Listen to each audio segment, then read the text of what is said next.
নিহত হয়েছেন তিনি এখন পর্যন্ত ঘটনাস্থলে রয়েছে এবং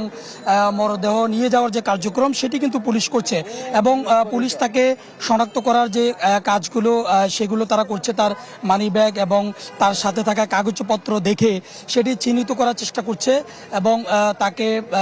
তার পরিচয় শনাক্ত করার যে চেষ্টা সেটি তারা করছেন এবং পুলিশ আমাদেরকে জানিয়েছেন এখন থেকে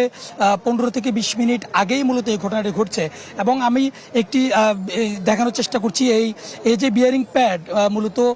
এটি তার মাথায় পড়ে মূলত তার মাথায় পড়ার মাত্রই তিনি ঘটনাস্থলেই তিনি মারা গেছেন এবং তার মাথা দ্বিখণ্ডিত হয়ে গেছে এবং এটি আসলে যে মেট্রো থেকে ছুঁড়ে পড়ে গেছে এবং তিনি একজন পথচারী ছিলেন। এখন পর্যন্ত আমরা যতটুকু জানি তিনি একজন পথচারী ছিলেন, কিন্তু আসলে তার আসল পরিচয় কী এবং তার পরিচয় শনাক্তের যে কাজটি সেটি পুলিশ সেই কাজটি করছেন। এখানে আসলে যে উৎসুক জনতা তাদের উপস্থিতি রয়েছে এবং যারা প্রত্যক্ষদর্শী তারা বলছেন যে এই পথ দিয়েই মূলত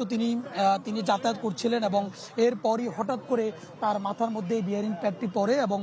তিনি ঘটনাস্থলে মারা যান এবং এরপরই আইনশৃঙ্খলা রক্ষাকারী বাহিনীর সদস্য অর্থাৎ পুলিশ সদস্যরা এসে এখানে উপস্থিত হয় এবং পুলিশ তাকে শনাক্ত করার একটু কাজ করে এবং বলা যায় যে এখন পর্যন্ত যেহেতু